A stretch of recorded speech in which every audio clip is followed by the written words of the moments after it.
শুভ সকাল বন্ধুরা, কেমন আছেন সবাই? মাম্পি ঘরকন্যা ব্লগে সবাইকে জানাই অনেক অনেক স্বাগত। আপনাদের সঙ্গে নিয়ে ভিডিওটি শুরু করলাম। উঠেছি তো অনেকক্ষণ আগে, তো সমস্ত কাজও হয়ে গেছে, বাসি কাজ। আজকে না সকালে রান্না করিনি বলতে উঠেছি আজকে ওই 6টা সাড়ে 6টার দিকে। ওঠার পর না একদমই ইচ্ছা করছিল না, আর গ্যাসটাও যেহেতু ফুরিয়ে গেছে, ইচ্ছা করলো না যে ইন্ডাকশানে রান্না করি। তো সকালেই দেখলাম যে ফোনে মেসেজ দিয়ে দিয়েছে আজকে গ্যাস চলে আসবে। আমার ডবল সিলিন্ডার, কিন্তু ওই যে তোলা হয়নি, সেই জন্য সিঙ্গেলই ব্যবহার করা হচ্ছে। তো এবার ভেবেছি ডবল তুলে রাখবো। মাসের মাঝখানে গিয়ে একটু হাতটা ঠিকঠাক করে নিই, মানে হাতের অবস্থাটা, তারপরে ডবল সিলিন্ডারটা তুলবো। আগে যে কাজগুলো সেগুলো তো সেরে নিতে হবে, তারপরে ডবল সিলিন্ডার তোলার কথা ভাবতে হবে। প্রতি মাসে একটা করে সিলিন্ডার তোলাই হয় আমার। তো যাই হোক, এদিকে চা আর পাউরুটি খাচ্ছি। গতকালকে যে পাউরুটি নিয়ে আসা হয়েছিল না, ফ্রিজে রেখে দিয়েছিলাম, 3টে মতো ছিল, তো সবাই মিলে খেলাম।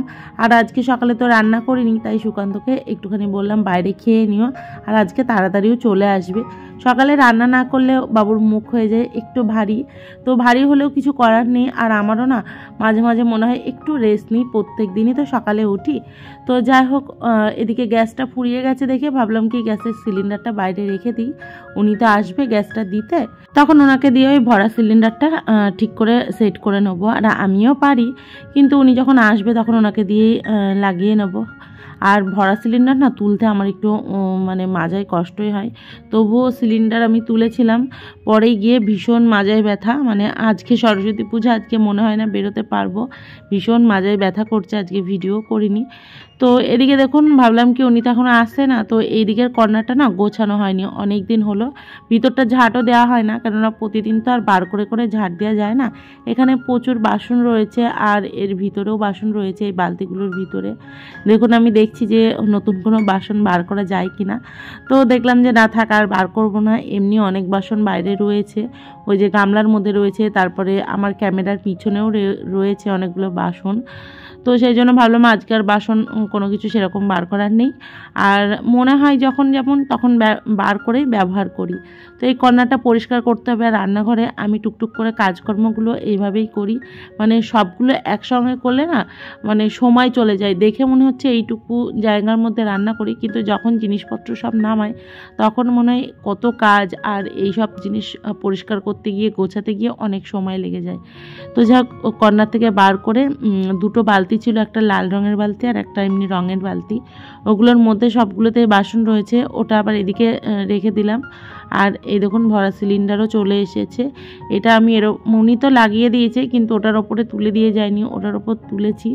তুলে এবার সিলিন্ডারটা ভিতরে ঢুকিয়ে রাখলাম। এরপরে আবার রান্না বসাবো। অনেকটাই বেলা হয়ে গিয়েছে, কিচ্ছু রান্না করিনি, সকালে সেই চা আর পাউরুটি খাওয়া হয়েছে। এখন বেলা 11টা কি 11:30 মতো বাজে। তো সকালে তো মেসেজ দিয়ে দিয়েছে, উনি একটু আসতে লেট করেছে, ইচ্ছা করেই দেরি করে এসেছে, মানে অন্য জায়গায় গ্যাসগুলো দিয়ে তারপরে এসেছে। তো এদিকে আমি রান্নাটা বসিয়ে দেবো, তার জন্য ভাবলাম কি রান্নাঘরে এই জায়গাটা আগে পরিষ্কার করে নিই, আর সব ঘরগুলো তো ঝাড় দেওয়া হয়ে গেছে। আর আজও আমি সকালে স্নান করে নিয়েছি, একবারে সকালবেলায় স্নান সেরে তারপরে আমি আমার কাজকর্মগুলো করছি। আর কত আশা করেছিলাম এবছর হয়তো সরস্বতী পুজো দেব, আগের বছর দিতে পারিনি, এবছরও দিতে পারলাম না। ওই যে প্রাকৃতিক দুর্যোগ মানে শারীরিক সমস্যা, তো বুঝতেই পাচ্ছেন মেয়েদের এই সমস্যার জন্যই অনেক কিছু বাধা পড়ে। তো আমারও বাধা পড়ে গেছে, পুজো দিতে পারলাম না। ভেবেছিলাম বাড়িতেই সরস্বতী পুজো করব, তো ওটাও হলো না, আর কোথাও গিয়েও আমি অঞ্জলি দিতে পারলাম না, মনটা খারাপ করছিল। সেই জন্য কোনো কিছুই দেখবেন না যে শাড়ি পরে ঘুরতে যাচ্ছি বা কিছু, কিন্তু হ্যাঁ রাতে ঠাকুর দেখতে যাওয়ার ইচ্ছা আছে। আর আমাদের কৃষ্ণনগরে খুব ভালো ঠাকুর হয়, মানে জগদ্ধাত্রী পুজোর মতোই সরস্বতী পুজো হয়। তো রাত্রিবেলায় ভাবছি যে যাব, তো তার আগে ভাবলাম কি আগে রান্নাবান্না সেরে খেয়ে দিয়ে একটু রেস্ট নেবো। দুপুরবেলায় আজকে ঘুমাবো না, আর যেহেতু দুপুরে ঘুমায় না, এই 2 দিন ঘুমিয়েছি, রাতে একদমই ঘুম আসছিল না জানেন তো। দুপুরবেলায় ভিডিও এডিট করতে করতে ঘুমিয়ে পড়েছি 2 দিন, তো তারপরে রাত্রিবেলায় এত বিরক্ত লাগছিল, ভোরবেলায় উঠতে হবে, আর এদিকে ঘুম আসছে না, 2:30-3টে বেজে যায় তাও ঘুম আসে না। সেই জন্য ভেবেছি আজকে ঘুমাবো না, ভিডিও এডিটিংয়ের কাজ করব, টুকটাক যে কাজগুলো রয়েছে সেগুলো সেরে নেবো। আর আজকে রান্নাবান্না করতেও প্রচুর দেরি হয়ে গেছে। আমি সকালবেলাকার রান্না করছি, এখন সকালের রান্না বলতে ভাতটা একবারেই করছি, আর এই যে বাবু আসনাকে খাইয়ে দিয়েছি, আর আমারও খুব খিদে পেয়ে গেছে। বেলা 12টা বেজে গেছে, ওদেরকে পড়াতে এসেছে আজকে। তো আমিও একটু খেয়ে নিলাম ভাত, আর ভাত টাত খেয়ে নিয়ে একটু রেস্ট নিয়েছি। রেস্ট বলতে অনেকক্ষণ বসেছিলাম, বসে থেকে ভিডিও এডিট করেছি, ভয়েস ওভার দিয়েছি, দেওয়ার পর আবার রান্নাঘরে এসেছি বেলা 2:30টার সময়। এসে এই দেখুন এখন আমি ডিমের ঝোল করব, আর একটুখানি ভেবেছি আলুর দম করব রাতের জন্য। তো সেই জন্য এখন আমি এই কাজগুলো করছি, আর তার ফাঁকে বাবুসোনাকে স্নান করিয়ে দিয়েছি, আর আমার ওই যে ভিডিও এডিটিংয়ের এই সমস্ত কাজগুলো করেছি। তো যাই হোক, বাবুসোনাকে স্নান করিয়ে দিয়েছি, বাবু ওদিকে পুজোটাও দিয়ে দিয়েছে। আর এই দেখুন তেলের মধ্যে প্রথমেই আমি হলুদটা দিই, আজকে একদমই ভুলে গেছি। তেলে সবসময় হলুদ যদি আপনি আগে দিয়ে দেন না, দেখবেন তেল অত ছিটকে গায়ে আসবে না, চারিদিকে অতটাও মানে হবে না, নোংরা হবে না। আর ওই তেলে যদি হট করে যদি ডিম বা মাছ দিয়ে দেন, তাহলে তেলটা ফুটে গায়ে আসবে। সেই জন্য আমি সবসময়ই তেলের মধ্যে আগে হলুদটা দিয়ে দিই। তো এদিকে ডিমের একটুখানি ঝোল করব, আর বললামই তো একটু আলুর দম করব রাতের জন্য। রাতে রুটি দিয়ে খাওয়া হয়ে যাবে, একবারেই রান্নাটা করব রাতে যদি ঠাকুর দেখতে যাই সেই কারণেই। আর আজকে সুকান্তও কাজ থেকে খুব তাড়াতাড়ি চলে এসেছে। আর ওই যে বললাম কিছু কিছু জায়গায় আজকেও সরস্বতী পুজো হচ্ছে, আর আজকে রবিবার, আজকে ওই বেলা 12টার পরেই সব জায়গায় সরস্বতী পুজো হচ্ছে, বিকেলেও হচ্ছে, মানে আজকে সারা দিনই প্রায় পুজো, সন্ধে বেলাও হবে অনেক জায়গায়, সারাদিন উপোস থেকে তারপরে সন্ধেবেলায় পুজো হবে। আর কালকে সোমবারে 9টার মধ্যেই ছেড়ে যাবে, তো সেই জন্য বাচ্চা কাচ্চারা সকালবেলাই পুজো করবে, আর বড়রা যারা আছে তারা আজকেই করবে। তো সব জায়গায় তো একরকম না, আপনাদের ওখানে কেমন কি সরস্বতী পুজো হচ্ছে অবশ্যই কমেন্টে জানাবেন। আর আমার কত ইচ্ছা ছিল জানেন তো, এবছর সরস্বতী পুজো করব, কিন্তু করতে পারলাম না, মনটা খারাপ হয়ে গেছে, কিছু করার নেই। আর দুপুরে খাওয়া দাওয়া করে ওই যে রেস্ট নিয়েছি, রেস্ট বলতে বাবু সোনাকে একটুখানি ঘুম পাড়িয়েছিলাম, তারপরে ঘরে টুকটাক কাজকর্ম গোছানো করছিলাম। তা সন্ধ্যেবেলায় বাবু আর সোনা পড়তে বসেছে, আজকে বললাম পড়তে বসতে হবে না, আর আজকেই পড়ার ধুম লেগেছে, পড়তে বসেছে। আর আমি এদিকে একটুখানি পরোটা ভেজে দিচ্ছি, ওদের খিদেও পেয়ে গেছে, সেই দুপুরবেলায় খেয়ে ঘুমিয়েছে। তো ওদের জন্য 4টে পরোটা করে দিই, ওরা খেয়ে নেবে, খেয়ে নিয়ে রেডি হবে, মানে ঠাকুর দেখতে যাব আজকে। আর আজকেও ভিড় হবে আর কালকেও ভিড় হবে, তো সেই জন্য ভাবলাম 2 দিন করে গিয়ে দুই দিকের ঠাকুরগুলো দেখিয়ে আসবো। 2 দিকে বলতে কি, একদিনে তো আর সব ঠাকুর দেখা যাবে না, তো সেই জন্য 2 দিন যেতেই হবে। তো আমাদের এখানে খুব ভালো হয়, যে কোনো পুজোই খুব ধুমধাম করে হয়, খুব ভালো লাগে জানেন তো, একদম পুরো শহরটা একদম আলোয় ঝলমলে হয়ে যায়।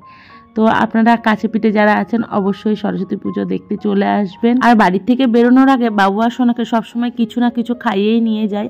আজকে যেমন পরোটা করে দিলাম, কোনো সময় ভাতও খাইয়ে নিয়ে যায়, কেননা ওই বাচ্চা মানুষ ঠাকুর দেখতে বেরিয়েই রাস্তায় বেরিয়েই তখন বলবে খিদে পেয়েছে, আর সব জায়গায় তো দাঁড়ানো যায় না, আর এখন যা জ্যাম হয় পুজোর সময়, তো ওই খিদে যা পায় বাচ্চা মানুষ তখন বলবে দাঁড়াতেই দেবে না, তো সেই জন্য খাইয়ে নিয়ে গেলাম।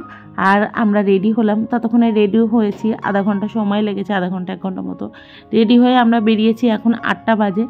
আর সোজা যাব হাই স্ট্রিটের ওই দিকে ঠাকুরগুলো দেখতে, তার আগে যেগুলো রয়েছে সেগুলো তো দেখেই নিতে হবে, নইলে প্রচণ্ড ভিড় হয়ে যাবে। আর আমাদের বাড়ির কাছাকাছি যে ঠাকুরগুলো আগে রয়েছে সেগুলোই আগে দেখতে চলে এসেছি। আর এখানকার প্যান্ডেলটাও খুব সুন্দর করেছে, প্রতি বছরই কিছু না কিছু থিম তৈরি করে, তো বেশ ভালো লাগে, আর ফাংশনও হয়, এবছরও তাই করেছে, তো বেশ ভালো লাগছে দেখতে। তো এখন যাচ্ছি ভিতরের দিকে, আর ভিতরে গিয়ে সরস্বতী ঠাকুর দেখে তারপরে যাব আমরা হাই স্ট্রিটের দিকে দেখতে। তো এই ঠাকুরটা প্রথম দেখছি না, এর আগেও 2-3টে ঠাকুর দেখে এসেছি আমাদের বাড়ির কাছাকাছি, এগুলো সব, তো তার সেইগুলো দেখেই দূরেরগুলো দেখতে যাচ্ছি, কেননা এগুলো দেখে না দেখে গেলে পরে আবার আসার সময় ঢুকতে ইচ্ছা করবে না, আর মনে হবে যে বাড়ির কাছাকাছি যে ঠাকুরগুলো সেগুলো পার করে চলে গেলাম ওদিকে। তো সেই জন্য ভাবলাম আগে বাড়ির কাছাকাছি ঠাকুরগুলো দেখে যায়, তারপরে দূরেরগুলো দেখে আসবো। আর কালকে তো বেরোবই, তখন আর এগুলোতে আসতে হবে না, আর এগুলোতে প্রচুর ভিড় হয়। তো দেখুন মা সরস্বতীর মুখটা কত ভালো লাগছে দেখতে। তো এখানকার ঠাকুরটা দেখে এখন বাইরের দিকে বেরোচ্ছি, আর এত মানে ভিড় হয়েছে, আমার পিছনে প্রচুর লোক, সামনে তো রয়েছে, পিছনে ভীষণ ভিড়, ওখানে যেহেতু একটু ফাংশন হচ্ছে। তারপরে সিদ্ধেশ্বরী কালীবাড়ির ওদিকে গিয়েছিলাম, হাই স্ট্রিটে কিছু ঠাকুর দেখেছি, ওদিকে আর ভিডিও করিনি, ওদিকে ফাংশন হচ্ছে, এত পরিমাণে ভিড়, মানে জ্যামে আটকে গেছি, আর ফোন বার করতে ইচ্ছা করছিল না ওই জ্যামের মধ্যে। তো এই দেখুন এখানেও প্যান্ডেলটা খুব সুন্দর করেছে, এটা হচ্ছে গভর্নমেন্ট কলেজের কাছাকাছি। তো খুব ভালো লাগছে এই প্যান্ডেলটা। আমরা সেদিন স্টেডিয়ামে এসেছিলাম সোনাকে নিয়ে খেলতে, সেদিনকার যাওয়ার সময় দেখেছি এরকম প্যান্ডেলটা হচ্ছে, সেদিন দেখে গেছিলাম কিছুটা। আর এই দেখুন এই ঠাকুরটা এত সুন্দর লাগছে, এত অপূর্ব লাগছে, কি বলবো আপনাদেরকে। সাজটা এত সুন্দর লাগছে, ভীষণ সুন্দর হয়েছে। প্রত্যেকের মুখে একই কথা, খুব ভালো লাগছে। তো আমারও খুব ভালো লেগেছে। তারপরে আর একটা ঠাকুর দেখলাম। আর এই যে পরের ঠাকুরটা দেখাচ্ছি, এখানে প্রত্যেকবার কিছু না কিছু অন্যরকম ঠাকুর তৈরি করে। এখানকার থিমটাও খুব সুন্দর হয়েছে, এটাও বেশ ভালো লাগছে। তো মোটামুটি অনেক ঠাকুর দেখেছি, আপনাদের সাথে কিছু কিছু শেয়ার করলাম। আর মা সরস্বতীটাকে খুব ভালো লাগছে, মনে হচ্ছে অরিজিনাল বসে রয়েছে। তারপরে কলেজের মাঠে এসে একটু ঘোরাঘুরি করে কিছু খেয়ে তারপরে বাড়ি গিয়েছিলাম। আর কিছুদিন আগে এখানে মেলা বসেছিল, আজকে শেষ হলো। তো মেলাতে আসতে পারিনি, সেই জন্য খারাপও লাগছিল। তো ভিডিওটা এই পর্যন্তই থাকছে, দেখা হচ্ছে পরে।